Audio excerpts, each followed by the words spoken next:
महात्मा आम्हाला तुम्ही चिवत्या बोलू नका। तुम्ही जेव्हा झोपता तेव्हा तुमचा समाज उठलेला असते आणि तेव्हा समाज झोपलेला असते तेव्हा तुम्ही उठलेले असत्या। पण मला असं आहे, मलाच झोपावं लागते आणि मलाच उठावं लागते, कारण माझा दिन रात समाज दारिद्र्यामध्ये झोपलेला असतो। म्हणून मला जागलंच पाहिजे, 18 महिने 18 तास अभ्यास केलंच पाहिजे असं ते पोटतिडकीनं लोकांना सांगत होते। आणि अशा माणसाचे आपण अनुयायी कधीच पेटून उठणार। मी सांगू लागलो तुम्हाला, या प्रसंगी तुम्ही एक करा, माणसानी व्यसन सोडा, बायानी देवधर्म सोडा।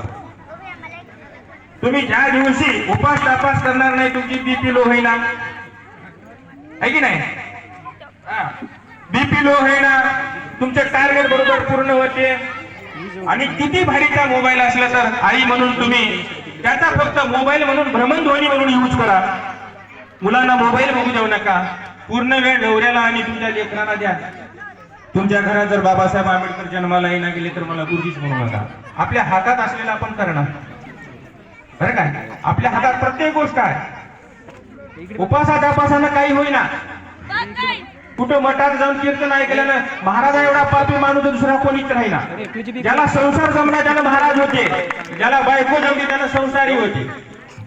म्हणतात की बायको नांदवावं, जमीन कसून बघावं, घोडीवर बसून बघावं, हे नर माणसाची म्हणजे लक्षणं असतात।